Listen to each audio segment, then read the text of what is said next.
साहिवाल सानहे में जांबहक ज़ीशान की फैमिली को सेनेट की कायमा कमेटी दाखिला में पेश करने की इजाजत ना मिली। ज़ीशान की फैमिली को सेनेट की कायमा कमेटी दाखिला के आइंदा इजलास में पेश किया जाएगा। पुलिस ने ज़ीशान की फैमिली को पार्लियामेंट के गेट से ही नामालूम मुकाम पर मुंतकिल कर दिया है। आपको बताएं कि सानह साहिवाल में जांबहक ज़ीशान की फैमिली को सेनेट की कायमा कमेटी बराए दाखिला में पेश करने की इजाजत नहीं मिली।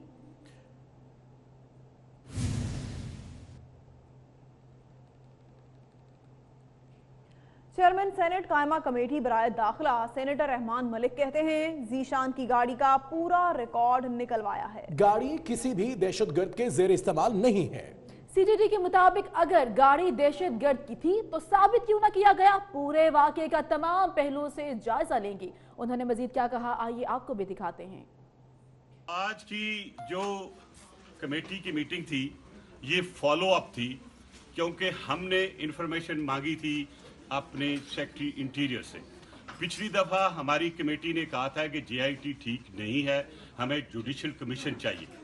उसके बाद सेक्रेटरी इंटीरियर को लिखा गया और इसमें एक मेंबर का ऑब्जेक्शन हमारे अब्बास साहब का आया सार आंखों पे, वो हमने उसका पार्ट बना लिया है। अभी रिपोर्ट हमें सबमिट नहीं हुई पूरी। ये रिपोर्ट जो आई है इंटरिम रिपोर्ट है और जब ये पब्लिक होगी फिर हम फैसला करेंगे कि हम इसके कंटेंट्स रिजेक्ट करते हैं या एक्सेप्ट करते हैं। नंबर 1, जुडिशल कमीशन पे हम समझते हैं कि जुडिशल कमीशन हो तो लोगों की सेटिस्फैक्शन ज्यादा होगी, इसलिए वो अब हाई कोर्ट में है।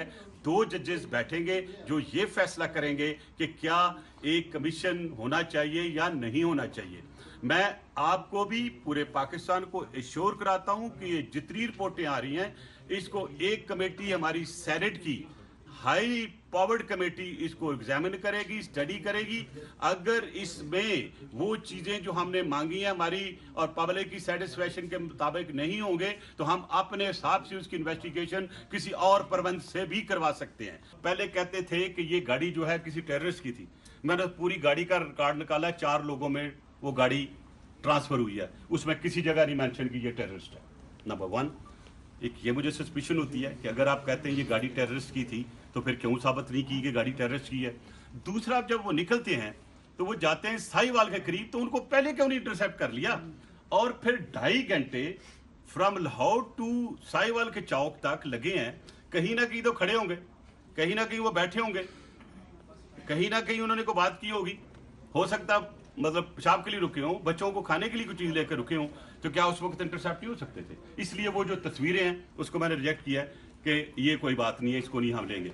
अगर गाड़ी उसने रोक ली है और जब गाड़ी रुक गई है तो फिर उसकी रिकॉग्निशन जो है वो जो थे उन्होंने की, इसका मतलब जिसने मारा है उसको पता था ये लोग हैं, जिसमें ज़ीशान भी है, खलील भी है, उसकी बीवी भी है, और जो 2 बच्चियां बच गई हैं वो मां ने नीचे गाड़ी के अंदर कर दी थी।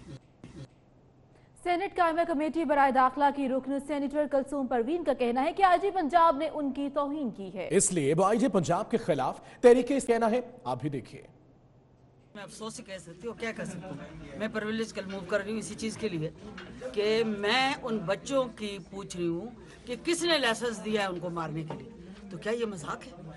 अगर ये मजाक है तो मुझे तो शर्म आनी चाहिए। कमेटी में बैठती हूँ अगर मैं इस वक्त में भी मजाक कर रही हूँ। रहमान मलिक साहब ने क्यों नहीं साथ दिया आपका? ये आप उनसे पूछिए। सानिहा साहिवाल में शहीद होने वाली 13 साल अरीबा ने 6ठी क्लास में पहली पोजीशन हासिल की थी और वो डॉक्टर बनना चाहती थी। अरीबा की नायाब तस्वीर भी सामने आ गई। अरीबा एक लायक तालिबा थी और एक बेहतरीन नाख्वां भी, जिसने 6ठी जमात में पहली पोजीशन हासिल की थी।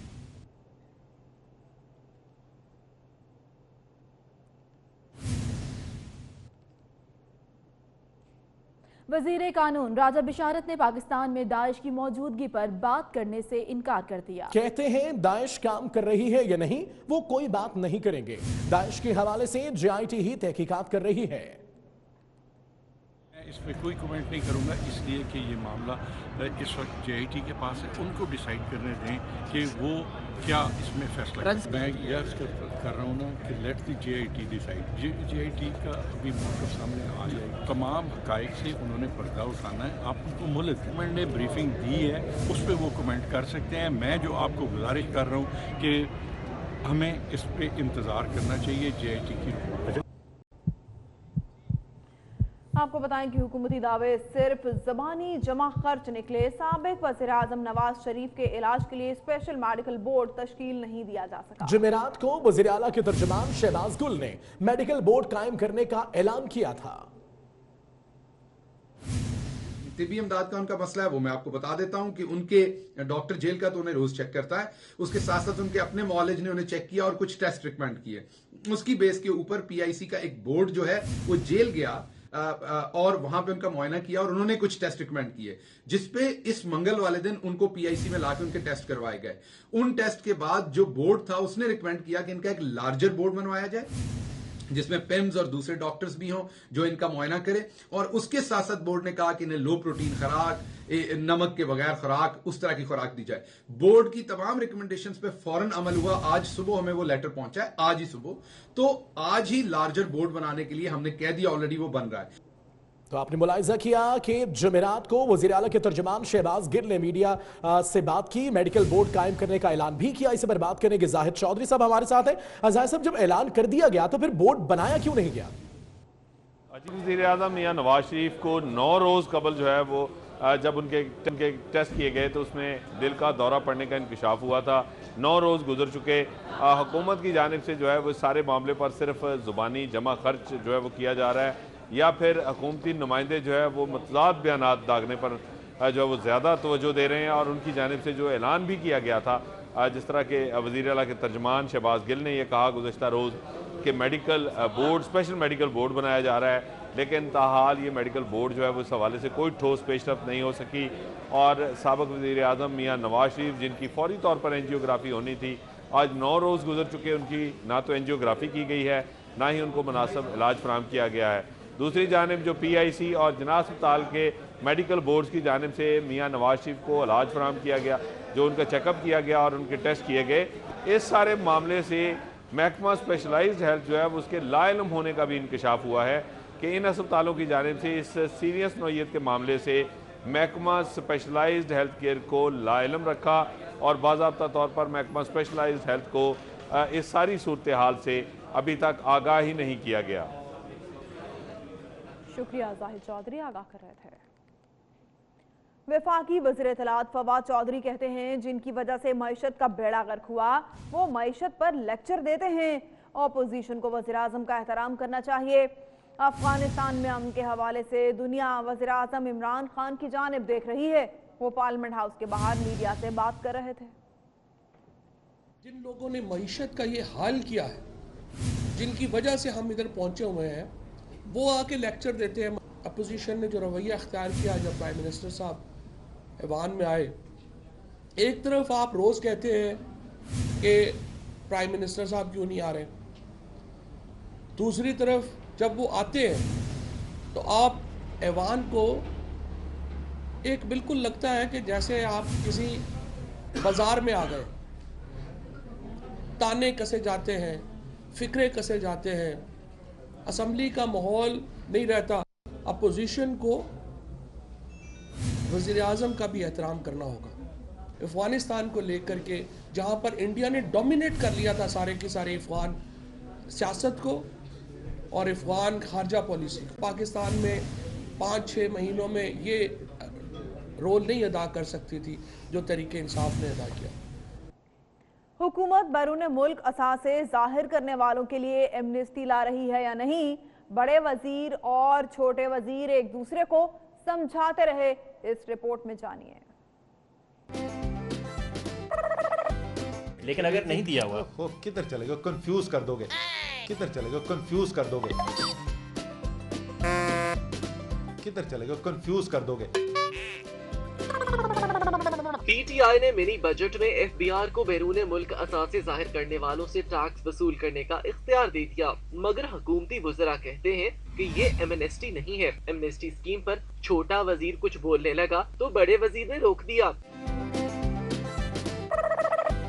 लेकिन अगर नहीं दिया हुआ किधर चलेगा, कंफ्यूज कर दोगे, किधर चलेगा, कंफ्यूज कर दोगे, किधर चलेगा, कंफ्यूज कर दोगे। वजीर मुमलिकत हम्माद अजहर कहते हैं कि अगर कोई शख्स मनी ट्रेल देगा तो उस पर एंटी मनी लॉन्ड्रिंग का कानून नहीं लगेगा। वो शख्स अपनी मनी ट्रेल दे सकेगा, तो उस पर फिर एंटी मनी लॉन्ड्रिंग की वो नहीं लगेंगी अपने बैंकिंग चैनल के थ्रू, अगर वो मनी ट्रेल दे सके। हमाद अजहर का कहना अपनी जगह, लेकिन असद उमर कहते हैं कि इस पर नैब, FIA और मनी लॉन्ड्रिंग का कानून लाजमन लगेगा। ये एमनेस्टी स्कीम थोड़ी है कि अब डिक्लेयर करा देगा। डिक्लेयर करा भी दे, अगर मनी ट्रेल नहीं अगर देगा उसमें तो एंटी मनी लॉन्ड्रिंग की क्लॉजेस उसी तरह लगेंगी जैसे पहले लगती थी। कोई नहीं इसके, एक सेकंड यार, कोई इसके अंदर डिक्लेरेशन की नहीं है कि मैं डिक्लेरेशन करा दूं तो बच जाऊं। जो एंटी मनी लॉन्ड्रिंग का कानून था वो पुराना आज भी है, जो नैब का कानून पुराना था वो आज भी है, जो FIA का कानून पुराना था वो आज भी है, तो कंफ्यूज कर दोगे। वजीर खजाना असद उमर का कहना है कि OEDC से 1,52,000 लोगों की तफसीलात मिली हैं। पहले जो कानून था इसमें टैक्स निकलवाने में साल से 2 साल लगने थे। अब नए कानून के तहत महीने से 2 महीने में कार्रवाई होगी। वक्कास अजीम, 24 न्यूज, इस्लामाबाद। मिनी बजट में एमनेस्टी स्कीम के मामले पर वजीर मुमलिकत हमाद अजहर मुखालिफिन पर तंज के नश्तर चलाते रहे। तनकीद करने वालों को गधा कह दिया। बोले एमनेस्टी कहने वाले गधे हैं, उन्हें किसी चीज का नहीं पता। गुज़िश्ता रोज मामले पर वजीर खजाना असद उमर ने हमाद अजहर को बोला था कि वो लोगों को कंफ्यूज कर रहे हैं। तो ये कि जो शख्स ये कहता है ना कि एमनेस्टी है, मेरा ख्याल है उससे बड़ा गधा कोई नहीं है। उसको चाहिए कि ज़रा पहले कानून को पढ़ ले कि भाई एमनेस्टी नहीं है बल्कि तेज़ किया गया कानून को, कि जो काम 1 साल में होता था, 2 साल में होता था, वो अब हम 2 हफ्ते में FBR में करेंगे। और FBR के अगर कोई बंदा टैक्सेस पे कर देगा, इसका मतलब ये नहीं है कि अगर उसने मनी ट्रेल नहीं दी तो वो FIA से बच जाएगा या मनी लॉन्ड्रिंग के कवानीन से बच जाएगा। ये लोग लोगों को गुमराह कर रहे हैं। मुस्लिम लीग नून के रहनुमाओं का कहना है कि मिनी बजट में आम आदमी को रिलीफ नहीं दिया गया। शाहिद खान अब्बासी पार्लियामेंट के बाहर मीडिया से गुफ्तगू कर रहे थे। पहली हुकूमत है जो फाइनेंस बिल पेश करके असेंबली प्रोरोग करके घर चली गई है। मतलब क्या, उसमें क्या कोई अवाम को रिलीफ दिया गया? क्या उससे कारोबार में इजाफा होगा, GDP ग्रोथ आएगी? इन सब का जवाब नफी में है। आप किसी इकोनॉमिस्ट से पूछ लें, किसी एडिटोरियल देख लें, हर चीज़ का जवाब नफी में है। और बड़ी बदनसीबी ये है कि हुकूमत ने डिबेट से राय फरार इख्तियार की। और यहाँ आपको बताएं, अमीर जमात इस्लामी सिराजुल हक कहते हैं मौजूदा हुकूमत ने मसला कश्मीर के लिए भी कोई अमली इकदाम नहीं उठाया। उन्होंने मसला कश्मीर के हल के लिए नायब वजीर खारजा की तकर्रुरी का मुतालबा भी कर डाला। मैं हुकूमत पाकिस्तान से भी मुतालबा कर रहा हूँ कि आज़ाद कश्मीर की सारी क़ियादत को एतमाद में लेकर कश्मीर के आज़ादी के लिए एक रोड मैप दे दे और कश्मीर के आज़ादी की जदोजहद को एक रियासती पॉलिसी करार दे। जो गुज़श्ता 6 महीने इस हुकूमत के गुज़रे हैं, तो सिर्फ जनाब शाह महमूद कुरैशी वज़ीर ख़ारिजा की एक तकरीर के अलावा बाकी और कोई सरगर्मी सामने नहीं आई है। हम चाहते हैं कि एक नायब वज़ीर ख़ारिजा सिर्फ और सिर्फ कश्मीर के लिए हो। हम चाहते हैं कि दुनिया के हर पाकिस्तानी सफारत खाने में एक डेस्क कश्मीर के आज़ादी की जद्दोजहद के लिए हो। मियांवाली के इलाका वांडा हदरावाला के रिहायशी सिपाही गुलाम अब्बास शहीद की 20वीं बरसी आज मनाई जा रही है। सिपाही गुलाम अब्बास 25 जनवरी 1999 को सियाचिन ग्लेशियर पर शहीद हुए। उनके अहले खाना के क्या जज्बात हैं, जानते हैं नुमाइंदा 24 न्यूज़ अख्तर मजाज से। जी बिल्कुल, शहीद की जो मौत है वो कौम की हयात है। इस वक्त हम मौजूद हैं मियांवाली का नवाई इलाका है वांडा हिदरावाला। वांडा हिदरावाले के रिहायशी गुलाम अब्बास खान 25 जनवरी 1999 को सियाचिन ग्लेशियर के मकाम पर शहीद हुए हैं। आज उनकी 20वीं बरसी मनाई जा रही है। इस वक्त हम उनके अहले खाना के साथ मौजूद हैं। हमारे साथ मौजूद हैं उनके बड़े भाई अमीर अब्बास खान। उनसे इस हवाले से बात करते हैं। लाला दसैसो क्या अक्सो गुलाम अब्बास दी शहादत दे हवाले नाल बहुत साको फखर है अल्लाह दे हुक्म नाल कि वो तो साडा छोटा भाई है और असाडी भी ख्वाहिश है कि उस दी जगह ते अगर असा को भी बार हम बलोच गिन के वे नहीं तो असा इंशाल्लाह शहादत वास्ते साडा भी फखर है। असा बहुत बहुत फखर मानदा अल्लाह ने हुक्म नाल क्योंकि साडा छोटा भाई है इतनी कि अल्लाह निजात में को शहादत नसीब कर ते रब निजात ते जले टुराए माँ प्यो को सारे को मिल के टुराए अल्लाह दे हुक्म नाल कि मैं वेना पे मेरा आखिरी चक्कर है। इंशाल्लाह असम बारह बलोच ने बहुत शुक्र गुजार कि सारा छोटा भाई शहीद हो गए तो अगर साड़ी भी शहादत नहीं किसे जाते अमर होवे तो असं भी हाजिर हाँ। जी बिल्कुल, जैसा कि आपने सुना, इनका भी कहना है कि हमें अपने भाई की शहादत पर फ़ख्र है और कोशिश की है आर्मी में जाने की, लेकिन वहाँ पे अनपढ़ होने की वजह से नौकरी नहीं मिल सकी। और इनका ये भी कहना है कि हर साल बाकायदगी के साथ उनकी बरसी मनाई जाती है और यही दुआ की जाती है कि अल्लाह पाक हमारे प्यारे वतन को हमेशा कायम व दायम रखे। जी जी आगे बढ़े और आपको बताएं, खैबर पख्तूनख्वा में 33 डॉक्टर्स की जाली डिग्रियों का इंकशाफ हुआ है। पाकिस्तान मेडिकल डेंटल काउंसिल के दस्तावेजात के मुताबिक शांगला में 5, मालाकंड में 4, स्वाबी में 3, लोअर दीर में 3 और सवात, अपर दीर और हरीपुर में जाली डॉक्टर का इंकशाफ हुआ है। पीएमडीसी ने जाली डॉक्टर्स के मुतालिका डीएचओस को आगाह भी कर दिया है, मगर 5 माह के दौरान कोई कार्रवाई न हुई। जाली डॉक्टर्स की तफसीलात जल्द एंटी करप्शन के हवाले कर दी जाएंगी।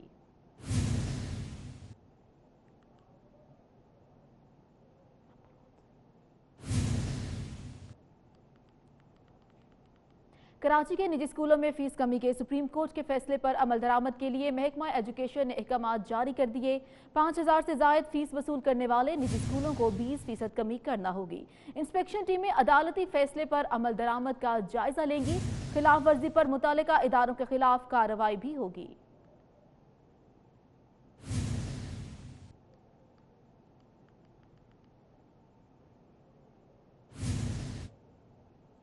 और यहाँ आपको बताएं, वजीर बल्दियात सईद गनी का कहना है कि आम लोगों का ख्याल रखना चाहिए, ऐसा काम नहीं करेंगे जिससे इंसानी अलमियाँ पैदा हो सके। इतने वसाइल दस्तयाब नहीं कि लोगों के लिए मुतबादिल रहाइश का इंतजाम करें। मैं वजारत छोड़ सकता हूँ, लोगों का घर नहीं तोड़ सकता। सूबाई वजीर बल्दियात का मजीद क्या कहना था, आइए आपको भी सुनवाते हैं। वो थर्ड पार्टी इंटरेस्ट क्रिएट हो गया है और आम लोगों ने बेचारों ने वो घर ले लिए हैं, वो रह रहे हैं उनके अंदर, तो हमें उन लोगों का भी ख्याल करना चाहिए। हम कोई भी ऐसा काम नहीं करेंगे जिससे कराची शहर के अंदर एक इंसानी अलमियाँ जन्म ले। कराची शहर में जो रिहायशी इलाके हैं जहाँ लोग रहते हैं उनको तोड़ना हमारे लिए मुमकिन नहीं है। अगर मुझे बतौर वजीर बल्दियात ये कहा जाए कि उन रिहायशी इमारतों को तोड़ो, तो मैं अपना ओहदा छोड़ने को तरजीह दूंगा। मैं वो इमारत तोड़ने के लिए नहीं जाऊंगा। कराची के इलाके कुरंगी में स्कूल वैन में आग भड़क उठी। आग लगने से एक बच्चा और वैन ड्राइवर मामूली जख्मी हुए। पुलिस के मुताबिक आग शॉर्ट सर्किट के बायस लगी। सिलेंडर मौजूद नहीं था। आईजी सिंध ने नोटिस लेकर रिपोर्ट तलब कर ली। कराची में एक और स्कूल वैन में आग भड़क उठी। कुरंगी जमान टाउन कल्लू चौक में बच्चों को स्कूल छोड़ने वाली वैन में आग लगने के बायस एक बच्चा और ड्राइवर मामूली जख्मी हो गए। पुलिस के मुताबिक आग शॉर्ट सर्किट के बायस लगी। स्कूल वैन में सिलेंडर मौजूद नहीं था। तमाम बच्चों को फौरी तौर पर गाड़ी से निकाल लिया गया। भाई ये सीएनजी सिलेंडर गाड़ी नहीं है, पेट्रोल गाड़ी है। ठीक है। तो ये शॉर्ट सर्किट से इसको आग लगी थी। अल्लाह का शुक्र है कोई किसी किस्म का इसमें कोई बच्चा जख्मी नहीं है, कोई बंदा जख्मी नहीं है। बिल्कुल खैर से अल्लाह का शुक्र है बच गई। पुलिस के मुताबिक आग लगने के बाद दीगर तमाम बच्चों को उनके घर छोड़ने का इंतजाम किया गया। 5 जनवरी को औरंगी टाउन कतर अस्पताल की स्कूल वैन में भी सिलेंडर फटने से 7 बच्चे झुलस गए थे। कराची की शाह रसूल कॉलोनी में सिलेंडर शॉप में लगने वाली आग पर काबू पा लिया गया है। कूलिंग का अमल जारी है। नुमाइंदा 24 न्यूज दानियाल सैयद हमारे साथ मौजूद हैं, जो इस वक्त वोका पर मौजूद हैं। दानियाल बताएगा, अब यहाँ पर मौजूद है, सूरत हाल क्या है आपकी? आज बिल्कुल क्लिफ्टन नीलम कॉलोनी में मौजूद हूँ। मेरे कैमरामैन बिलाल अगर दिखा सकेंगे, इस वक्त जिस दुकान में रिहायशी इमारत के निचले फ्लोर पर सिलेंडर की दुकान में जो दोपहर 4:11 पे आग लगी थी, फायर ब्रिगेड की जो रेस्क्यू इदारे हैं वो इस वक्त भी आग पर काबू पाने के अमल में मसरूफ़ हैं। दर्जनों से ज़ायद सिलेंडर हैं जिनमें ये आग लगी थी। मुतादिद धमाके भी जो हैं वो रिपोर्ट हुए हैं। ताहम इस आग लगने के नतीजे में कैमरामैन बिलाल अगर दिखा सके कि ये करीब में मौजूद जो गाड़ी है वो मुकम्मल तौर पर जल कर खासतर हो गई है। मुतादिद मोटरसाइकिलें हैं जो जली हैं, एक रक्षा है बिल्कुल साथ ही जिसे नुकसान पहुँचा है। ताहम फायर ब्रिगेड हुकाम के मुताबिक जिस इमारत में आग लगी थी उसके ऊपरी हिस्से के ऊपर जो है लोग जो हैं वो यहाँ पर रिहाइश पजीर थे। ख़वातीन, बच्चे थे। 2 अफराद जो हैं ज़ख्मी हुए, जिन्हें फौरी तौर पर सिविल अस्पताल के बंस वार्ड मुंतकिल कर दिया गया है। इब्तिदा में आग मुकम्मल तौर पर जो है उसने अपनी लपेट में ले लिया था। ताहम फायर ब्रिगेड ने यहाँ पर पहुँचकर आग पर काबू पाने के अमल में हिस्सा लिया है। रेस्क्यू के इदारे यहाँ पर मौजूद हैं और कोशिश रेस्क्यू काम के कहना है कि आग के ऊपर काबू पा ली गई है। इस वक्त कूलिंग का अमल जारी है और जल्द कूलिंग का अमल भी मुकम्मल कर लिया जाएगा। जी वेलकम बैक। ब्रेक के बाद आपको बताएं, गुडू थर्मल पावर हाउस के 11 यूनिट ट्रिप होने से कराची के बेशतर इलाकों में बिजली की फ्राहमी मुअत्तल हो गई। सिंध असेंबली इजलास में भी बिजली गायब रही, जबकि अदालती कार्रवाई मुतासिर हुई। कई इलाकों में पानी की सप्लाई बंद हो गई। तर्जुमान के इलेक्ट्रिक के मुताबिक नेशनल ग्रिड से जुज़वी सप्लाई बहाल होना शुरू हो गई है।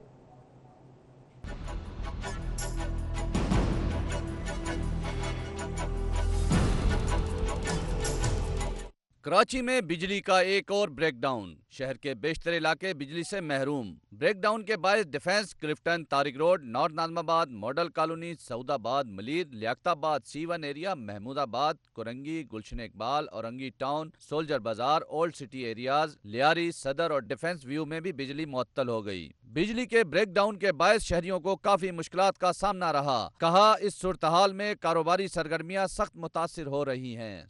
लेबर हमारी गवर्नमेंट लाइट चली आती है, परेशानी होती है। जो बड़ी हमारी हैवी मशीनरी है हम उसको जनरेटर में नहीं चला सकते। सारा कारोबार बंद बैठे, हाथ पे हाथ रख के। भाई साहब आप देख लो, आपके सामने सारा कारोबार ठप है। तर्जुमान के इलेक्ट्रिक का कहना है कि नेशनल ग्रिड में ट्रिपिंग के बायस सिंध के बेशतर शहरों में ट्रिपिंग आई है। नेशनल ग्रिड से बिजली सप्लाई बहाल होना शुरू हो गई। तर्जुमान के इलेक्ट्रिक ने परेशानी पर शहरियों से माजरत करते हुए सार्फिन से ताउन की दरख्वास्त की है। उधर बिजली के ब्रेकडाउन के बायस वाटर बोर्ड के घारो, धाबेजी, पिपरी, नॉर्थ ईस्ट कराची समेत दीगर पंपिंग स्टेशन से कराची को पानी की फराहमी मुअत्तल हो गई। तर्जुमान के मुताबिक बिजली बहाल होते ही पंपिंग स्टेशन से पानी की फराहमी शुरू कर दी जाएगी। मानसहरा की तहसील दरबंद में करोड़ों रुपए से तामीर सरकारी अस्पताल अमले को तरस गया। डॉक्टर्स और डिस्पेंसर्स की दर्जनों पोस्टें खाली पड़ी हैं। अवाम सरापा एहतजाज हैं। लाखों अफराद इलाज की सहूलत से महरूम हैं। रिपोर्ट कर रहे हैं सफ्तर अली।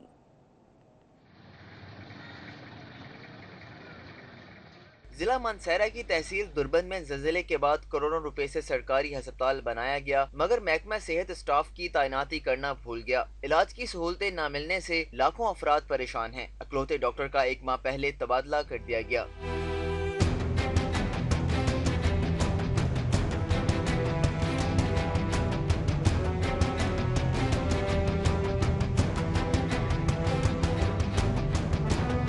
इलाके के अवाम का कहना है कि तहसील दुर्बंद और तोरगर के लाखों अवाम के लिए कायम यह वाहिद अस्पताल, जहां डॉक्टर्स, लेडी डॉक्टर्स और डिस्पेंसर की दर्जनों पोस्टें खाली पड़ी हैं। डॉक्टर के तबादले के बाद यहां कोई डॉक्टर नहीं आया।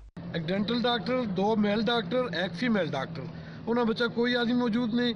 6 के 7 पैरामेडिक स्टाफ सैंक्शन थे अस्पताल का, कोई मौजूद नहीं। सिर्फ क्लास 4 होते और क्लास 4 भी आज सारे पोलियो ड्यूटी थे। पोलियो मुहिम के दौरान डिस्पेंसर भी अस्पताल को ताले लगाकर चलते बने, जिसकी वजह से गरीब मरीज शदीद मुश्किलात का शिकार हैं, जबकि आवाम भी सरापा एहतजाज हैं। कराची की मच्छर कॉलोनी के मकीन एक मरतबा फिर माड़ीपुर रोड पर धरना देकर बैठ गए हैं। पुलिस की नफरी जाय वकुआ पर पहुंच गई। मुजाहिरीन तजावुजात के ऑपरेशन के खिलाफ नारेबाजी कर रहे हैं।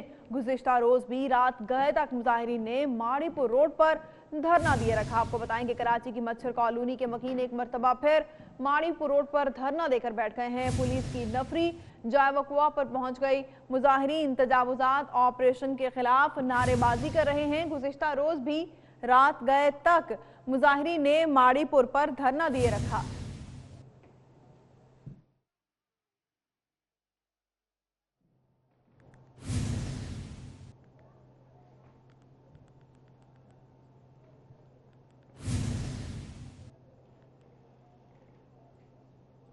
अपनी बेसाख्ता और फितरी अदाकारी से 2 नस्लों को मुतासिर करने वाली रूही बानो चल बसी। उनका इंतकाल तुर्की के शहर इस्तांबुल में हुआ, जहां वो जेरे इलाज थीं और गुज़श्ता 10 रोज से वेंटिलेटर पे थीं।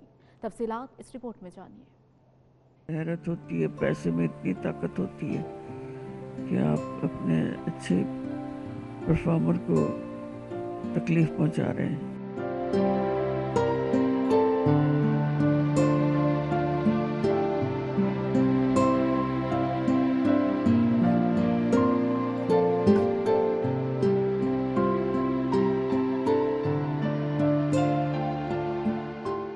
रूही बानो का शुमार आला तालीम याफ्ता फनकारों में होता था। उन्होंने गवर्नमेंट कॉलेज लाहौर से साइकोलॉजी में मास्टर्स किया हुआ था। वो बर्रे सगीर के मशहूर तबला नवाज उस्ताद अल्लाह रखा की साहिबजादी थीं। उन्हें पीटीवी लाहौर मरकज के प्रोड्यूसर यावर हयात ने अपने एक खेल के जरिए मुतारिफ कराया था, जिसके बाद उन्होंने कई ड्रामों में यादगार किरदार किए।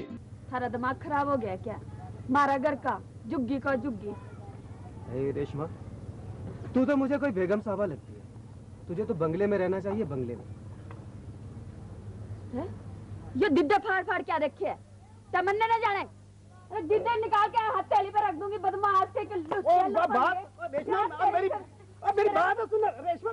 उनके मशहूर ड्रामों में तवील दौरानिया का खेल, कांच का पुल, कला कहानी, जर्द गुलाब, हैरत कदा, उनकी जिंदगी का आखिरी ड्रामा एक और औरत था, जिसके राइटर फसी बारी खान और डायरेक्टर मजहर मोइन थे। अब तुम्हारे मुंह से ये बातें मुझे बहुत बुरी लगती हैं। चौंका देना सबको आता है अजरा, लेकिन औरत को अपनी इस शोभदागरी पर इतना फख्र नहीं करना चाहिए। रूही बानो गुर्दों के मर्ज और नफ्सियाती इमराज का भी शिकार थीं, जिसकी बड़ी वजह उनकी अज़दवाजी जिंदगी की बेसुकूनी और अकलौते बेटे की घर में डकैती के दौरान मज़ाहमत पर कत्ल था। शुक्र है खुदा ने तेरी आंखें ले ली, वरना मैं तुझसे कैसे नजर मिलाती और तू मुझे कैसे देखता। रूही बानो को जब उनके तमाम रिश्तेदारों ने फरामोश कर दिया तो अदाकारा अस्मा अब्बास ने उन्हें 10 साल तक अपने पास रखा, और शायद इसीलिए मुझे उनकी मौत का दुख बहुत ज्यादा है। ब्रेक के बाद खुश आमदीद। आपको बताएं कि पंजाब हुकूमत की मुजरिमाना गफलत सामने आ रही है। पंजाब हुकूमत ताखीरी हरबे इस्तेमाल कर रही है। इलाज के बजाय मेडिकल बोर्ड तश्कील। मियां नवाज शरीफ की सेहत पर 7 रुकनी स्पेशल मेडिकल बोर्ड तश्कील दे दिया गया है। इस पर बात करेंगे, हमारे नुमाइंदे कैसर खुकर हमारे साथ हैं। कैसर खुकर, बताइएगा इस बारे में।